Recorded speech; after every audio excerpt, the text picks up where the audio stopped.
ఎన్నికల సందర్భంగా రైతులకు ఇచ్చిన హామీ మేరకు పంట రుణాలను ఆగస్టు 15 లోపు మాఫీ చేయాలని రాష్ట్ర ప్రభుత్వం కృతనిశ్చయంతో ఉంది. ఇందుకోసం ఆదాయ మార్గాలను అన్వేషిస్తుంది. రుణమాఫీ అంశమే ప్రధాన ఎజెండాగా ఇవాళ రాష్ట్ర మంత్రిమండలి సమావేశమవుతుంది. ముఖ్యమంత్రి అధ్యక్షతన సచివాలయంలో మధ్యాహ్నం కేబినెట్ భేటీ ప్రారంభం కానుంది.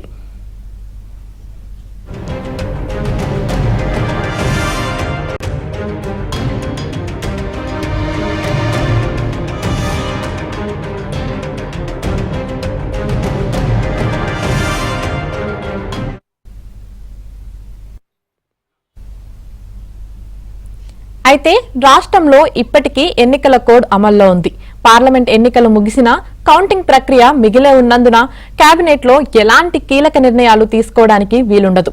అందుకే మంత్రివర్గ సమావేశ నిర్వహణకు అనుమతి కోరుతూ రాష్ట్ర ప్రభుత్వం కేంద్ర ఎన్నికల సంఘానికి లేఖ రాసింది.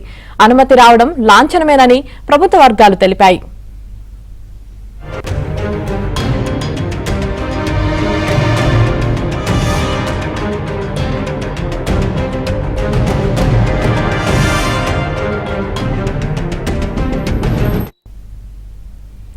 కేబినెట్ సమావేశంలో ప్రధానంగా రుణమాఫీ పథకంతో పాటు విభజన సమస్యలు, రాష్ట్రంలో భూములు, మార్కెట్ విలువలు, రిజిస్ట్రేషన్ ఛార్జీలు, స్టాంప్ డ్యూటీల సవరణ, ఆదాయ వనరుల సమీకరణ, ధాన్యం కొనుగోళ్ల పురోగతి, వానాకాలం పంట ప్రణాళిక, మేడిగడ్డ బ్యారేజీపై నేషనల్ డ్యామ్ సేఫ్టీ అథారిటీ ఇచ్చిన మధ్యంతర నివేదిక, విద్యార్థుల నమోదు, పాఠ్య పుస్తకాలు, యూనిఫామ్ల పంపిణీ, వరంగల్, ఖమ్మం, నల్గొండ పట్టభద్రుల ఎమ్మెల్సీ ఎన్నిక తదితర అంశాలు చర్చకు రానున్నాయి.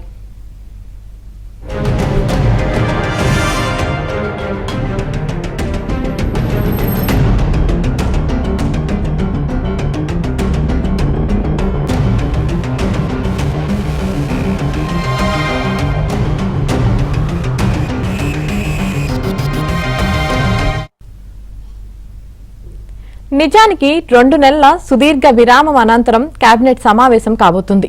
మార్చి 12న జరిగే కేబినెట్ సమావేశంలో ప్రతి నియోజకవర్గానికి 3,500 పక్కా ఇళ్లను కేటాయిస్తూ మొత్తం 4.5 లక్షల ఇళ్లు మంజూరు చేస్తూ కీలక నిర్ణయం తీసుకుంది. అర్హులందరికీ రేషన్ కార్డులు ఇస్తామని ప్రకటించింది.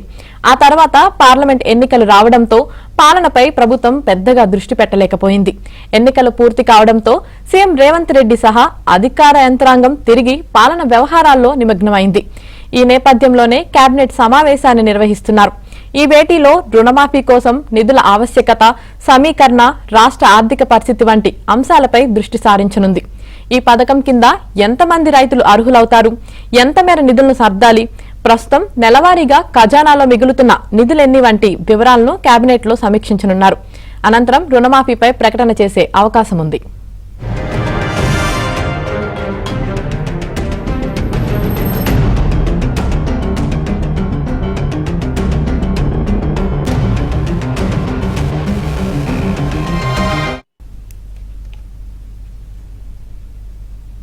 నేడు తెలంగాణ కేబినెట్ భేటీ జరగనుంది.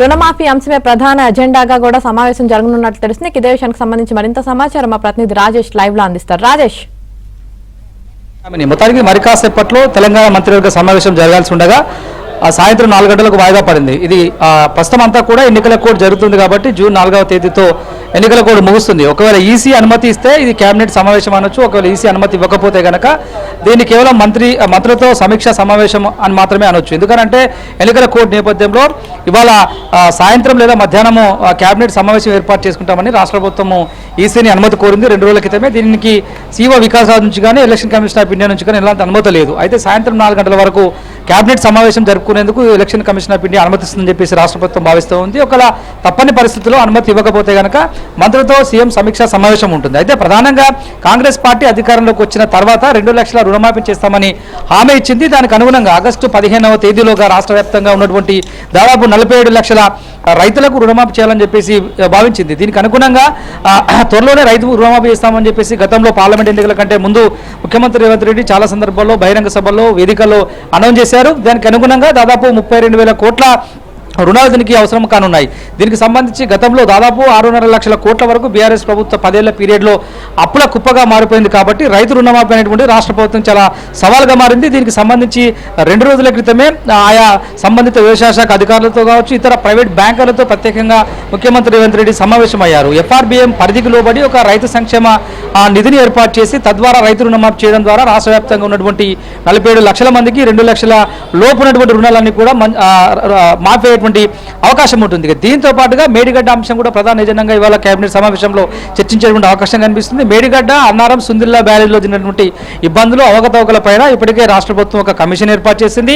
దీనికి NDSA ఇచ్చినటువంటి రిపోర్ట్ ఏదైతే ఉందో ఈ రిపోర్ట్ను కూడా ఇవాళ ముఖ్యమంత్రి రేవంత్ రెడ్డి మంత్రుల సమీక్ష సమావేశంలో పరిశీలించే అవకాశం కనిపిస్తుంది. నేషనల్ డ్యామ్ సేఫ్టీ అథారిటీ ఇచ్చినటువంటి నివేదిక ప్రకారము గతంలో ఇరిగేషన్ శాఖ అధికారులు చేసినటువంటి చర్యలేంది, వచ్చేదంతా కూడా వర్షాకాలం కాబట్టి ఈ వర్షాకాలం పీరియడ్లో వరద ఎక్కువగా వచ్చే అవకాశం ఉంటుంది. తద్వారా డ్యామ్ కుంగిపోయినటువంటి ప్రాంతంతో పాటుగా మిగతా పిల్లర్లకు ఎఫెక్ట్ అయ్యే అవకాశం ఉంటుంది. కాబట్టి వాటికి ఆల్టర్నేటివ్స్ ఏ విధంగా చేపట్టబోతున్నారు, గతంలో ఆ నిర్మాణం చేసినటువంటి L&D సంస్థకు ఏ విధమైనటువంటి ఆదేశాలు ఇచ్చారనే అంశంపైన కూడా స్పష్టంగా ఇవాళ ఇరిగేషన్ శాఖ అధికారులతో సీఎం రేవంత్ రెడ్డి మాట్లాడి తెలుసుకునేటువంటి అవకాశం ఉంటుంది. దీంతో పాటుగా విభజన హామీలో ఉన్నటువంటి అనేక అంశాలు షెడ్యూల్ 9లో దాదాపు 107 సంస్థలు ఉన్నాయి. షెడ్యూల్ 9లో దాదాపు 89 సంస్థలు ఉన్నాయి. షెడ్యూల్ 10లో 105 సంస్థలు ఉన్నాయి. వీటన్నిటిపైన కూడా ఇవాళ జరగబోయేటువంటి మంత్రివర్గ సమావేశంలో చర్చించి నిర్ణయం తీసుకుంటారు. ఇవాళ సాయంత్రంలోగా కేబినెట్ సమావేశం జరిగితే కనుక అందులో కీలకమైనటువంటి నిర్ణయాలు తీసుకొని తద్వారా అధికారులకు కొన్ని ఆదేశాలు ఇచ్చే అవకాశం అయితే కనిపిస్తుంది. ఒకవేళ ఈసీ నుంచి అనుమతి రాకపోతే కనుక మంత్రులతో కేవలం సమీక్ష సమావేశం జరిగి